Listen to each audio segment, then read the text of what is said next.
By 2050, up to half of the world's urban population, approximately 2.4 billion people, could face water scarcity exacerbated by pollution and climate change. And if you are thinking that the threat of polluted water is really a third world problem, well, consider this. In London last year, Thames Water discharged 14.2 billion liters of sewage into the River Thames. And also in 2023, 22% of water samples from 567 American beaches exceeded state health standards for bacterial pollution. This pollution devastates aquatic systems, contaminates drinking water sources, and poses significant health risks to all of us. But what if our rivers and lakes could cleanse themselves? Imagine waterways transformed into living purification systems, employing nature-inspired technology to eliminate toxins, restore ecosystems, and secure a sustainable future for our planet. Hello, I'm your host, Mike Lake, and in today's episode of Preview of Tomorrow, I'll be speaking with David Gory, co-founder and CEO of Airbuild, about how their innovative, algae-powered solutions are being deployed to clean and revitalize water bodies, turning the tide on pollution and ensuring clean water for generations to come. Innovation, resiliency, discovery. Join Mike Lake, President and CEO of Leading Cities, as we explore the technologies shaping the possibilities of our future with a preview of tomorrow.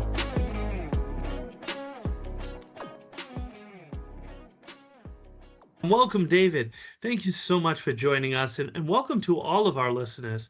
Today, I'm excited to introduce you all to David Gory, co-founder and CEO of Airbuild. His company is addressing some of the most pressing environmental challenges facing our cities today, including carbon emissions, water quality, and even energy efficiency. David, let's start by hearing a bit about your background and what motivated you to create solutions that are tackling these critical sustainability issues facing our communities. Oh, of course. Hi, Michael. First off, thank you for having me on here.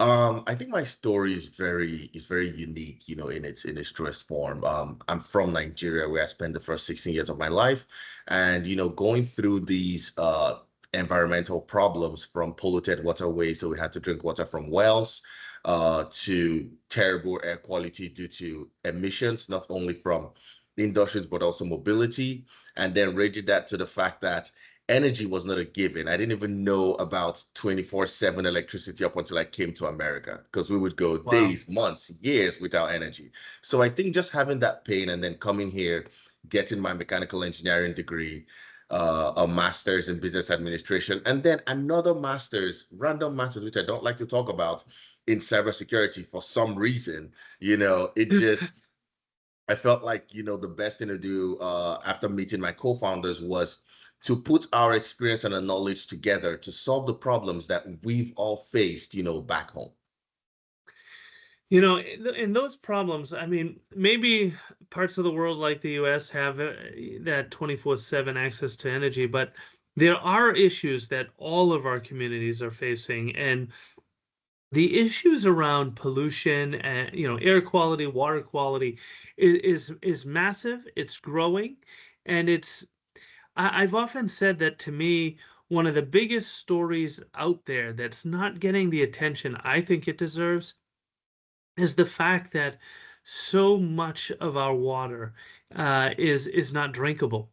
And if we don't have enough potable water, while our population is still growing at a rapid rate, I mean, water scarcity is going to be, it's already a major issue for some, right? Let's address Yes. that. But Yes. it's going to be a major issue for most in the not too distant future. Can you tell me a little bit more about, what you're seeing in terms of bodies of water and their pollution levels, or what that threat looks like to communities? Of course. So, like you said, people don't really talk about that problem because we just, they walk around and they see water everywhere. It's it was mind-boggling for me to see that, less than 5% of US rivers are still blue. Over 50% of US Mm. rivers are polluted. You can't fish, swim, or drink from them. And when you start looking into the headlines that are coming out, some of them rather hilarious, but there's still a real pain that those communities are facing, from the Alaska River turning orange. We all know Mm. about Flint, Michigan, to the Green River turning green in the summer and brown in the winter. That just shows how polluted our direct waterways are.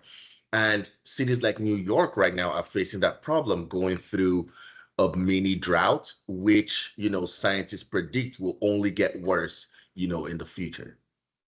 And even, by the way, the Great Lakes, Lake Erie, Great Salt Lake. Yes, I mean, it's everywhere. It is it's truly everywhere. everywhere.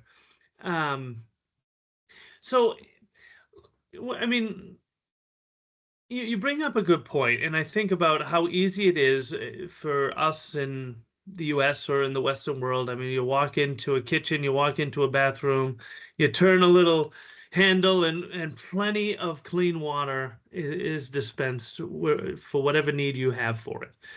Um, do you have a sense of just how rare that is for some today, and how rare it might be for all of us in the future? Yes, I do. Like I said, as a team, we directly face the problem. And what's interesting is not only a third world problem. It's here. It's a global problem that we are all facing.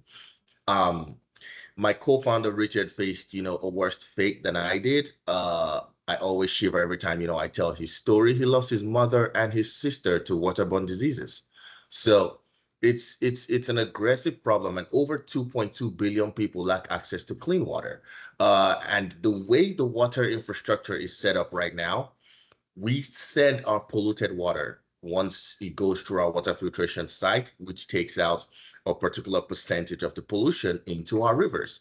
And then we draw the water that we send to our buildings from those rivers. And with the aggressive amount of pollution that's going into those rivers right now, the water filtration systems are ill-equipped to help. That's why we have cities, we have states where they tell you test your water quality, where they tell you run your faucet, get water, and send that to the lab. Like, we will cover that cost, like Michigan. And we then have cities like New York that advise get a breeder, don't drink from the faucets, because the pollution that's in that bed of water is aggressively growing. And with, the effects of climate change added to that, that 0.6% of drinkable water we have left is getting polluted, not only from acidic rain, but also from ground precipitation of salt water. So it's an aggressive problem that we're all facing on a global level. So, I mean, like I think most of us remember from our elementary school days that humans, we can't survive without water, right? It's the first thing other than oxygen that will kill us, a lack of water. So, I mean, knowing that that threat is so high, knowing that it is so pervasive, as you've just explained, what can we be doing about it? Tell me a little bit more about Airbuild and what you're doing about it. Of course. So Airbuild is trying to copy the natural filtration and detoxification of water that the ocean does, and bringing that into land to alleviate the load. So we're combining microalgae with photovoltaics into our systems. We can be deployed close to these polluted beds of water. We send the water in, and we pick our strain of algae based on the pollution. We can remediate chemical pollutions with Synodesmus acuminatus or any Synodesmus strain. We can go after biological pollutions like E. coli, with any chlorella strain. We can go after black water with Navicula. We can go after fresh salt water and turn that into fresh water with chlorella as well. So this is the vision that we have.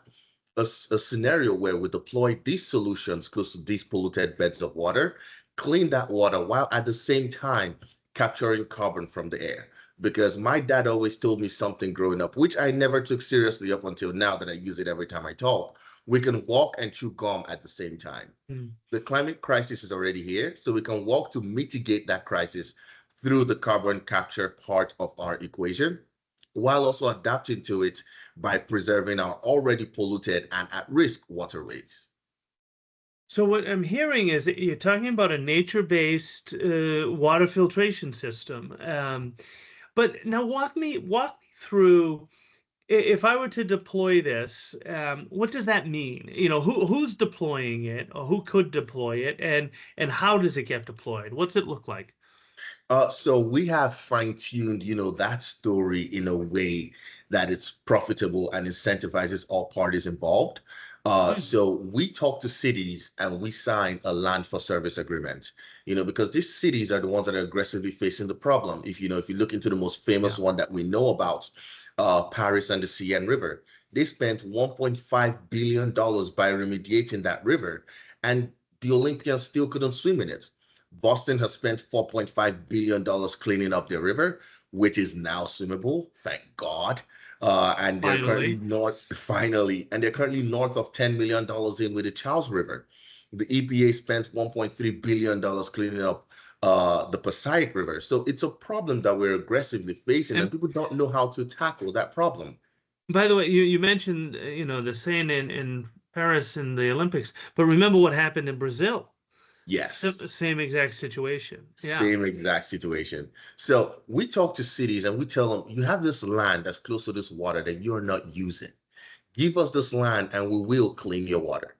Then on the back end, we leverage the carbon market by selling carbon offsets that have, the secondary benefits of water filtration, which is an amazing caveat to sell on the market. Cultivate our microalgae, feed the algae organic carbon from the water, as well as inorganic carbon from the air, harvest that biomass, send clean water back to the river, and then through pyrolysis, we can turn the biomass into biochar, which we can sell as well. So we've developed a business model around this impact, solution that we do not need to sell to cities because cities might not have the budget for it. Instead, as I understand now, you've created a revenue stream for the city in terms of the rental agreement, so to speak. Okay, and give me a sense. I mean, it's nature-based, as I said before. It's pulling from, as you described, from what the ocean does in terms of water purification. I imagine, it takes time for that to happen. But once you've deployed it, I guess two questions. How big is the system? And then how long does it take to see noticeable results? So it depends on the amount, of land we have available to us. We are only limited by, that's one particular constraint right now. We've secured 37 acres in Green City, Utah, and plan to utilize all 37 of them. Wow. They've offered us an additional 120 based on scale. So we plan to take that as we build out our demonstration site and have a demand for that, because that's going to determine the volume that we can process. In 2 acres of land, we can do 550 tons of CO2 per year, while also filtering over 600,000 gallons of water. So that can scale exponentially as we get land and that scales. And for the impact, I always describe this as, if you have a cup of dirty water and you have a shot glass, you pour a little bit into the shot glass, clean that water and pour that back into the cup. You're diluting, that cup. It will take time, but the impact will be felt. You can see that in the color. You can see that, in that cup of water that you have. And that's what we plan to do to the oceans, to hopefully, or to our beds of water, rivers, lakes, swamps, ponds, to save the cities the expensive price tag that is lying down waiting for them when it hits, a critical situation. That makes perfect sense. Now, so you're talking about impact. And as always is the case, our time it runs out quickly here. But I want to focus on the impact piece, and I always ask our guests to end with their vision for the future. So looking out, 50 years from now, and assuming every body of water. And by the way, we didn't even get into the possibility of using this technology in our buildings, which I know is a developing process and has huge potential. And knowing that buildings are one of the top two real offenders, we'll call them, in terms of carbon emissions in any city, right? But turning them into the lungs of the city to breathe and clean the air, to purify the water, to generate electricity. I mean, there's a real growing set of use cases for this technology. But so you can, in this question, feel free to answer using both the water example, but also if you want to apply it to the building side. 50 years from now, every building in the world, every body of water that's polluted has an AirBuild system working to restore it. What does that mean? What is the impact for not just that local community, but for the planet, for that building? Give us a sense of what this can mean for the world. Of course. So thinking from the perspective of of a human, it means that the children, the adults, the people in these rural communities that aggressively face the problems that Richard and I faced will have access to clean water. It means that we're going to have waterways on this planet that we can swim in, drink from, and fish in. It means that the planet is going to be cooler. We're not going to have melting ice caps because we solve the carbon crisis as well by capturing carbon, in our product. It means that we've mobilized our buildings with our panels that capture carbon, generate energy, and filter wastewater to join us. It means that we've enabled on-site water reuse. The impact of this is large. It means that we're generating biochar at incredible scales, which is helping soil remediation. It means that we're no longer competing with, agriculture and other eco species. It means that we now have fish and crabs back in our waterways. The impact of this is tremendous. It means that there's greenery around us because we're working with our panels. We're working on that biomimicry design as well that integrates nature into our built environment. And one 5x4 foot panel is equivalent in carbon removal to 15 trees. So think about the scale of having these panels on building facades, rooftops, parking structures, while at the same time having our waterways deployed with these pods that are cleaning the water. Because one of the problems is the fact that we clean the water going out. Once the water leaves our building, it gets clean before it goes to the river. We clean the water coming in, but we don't clean the water in that steady state. And if it gets polluted there, then our systems are ill-equipped to help. So it means that we're cleaning the water in all three stages of the water's journey to ensure that we have clean water to drink and, have clean water around us.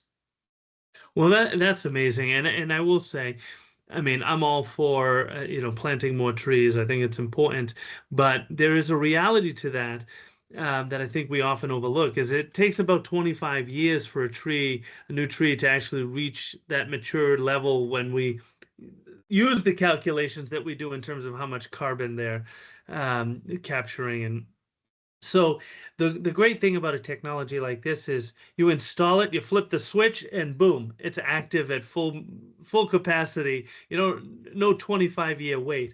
Yes.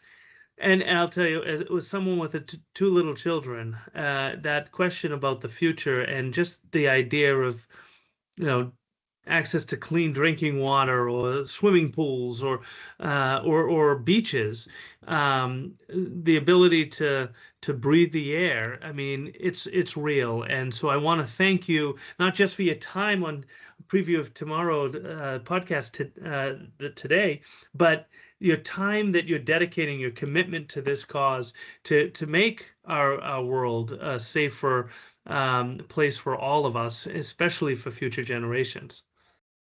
And thank you for tuning in to this episode of Preview of Tomorrow. Listeners like you are essential to advancing our efforts to drive resiliency and sustainability for all. I ask that you give us a rating on Apple Podcasts or whichever streaming platform you prefer. Your feedback helps us to grow and share these brief previews of what life in the future can be. If you enjoyed this episode, please subscribe and encourage others to also join us each week in previewing the possibilities of tomorrow. Preview of Tomorrow is brought to you by Leading Cities, a global nonprofit driving resilience and sustainability for all by unleashing the potential of the world's cities. Join them at leadingcities.org.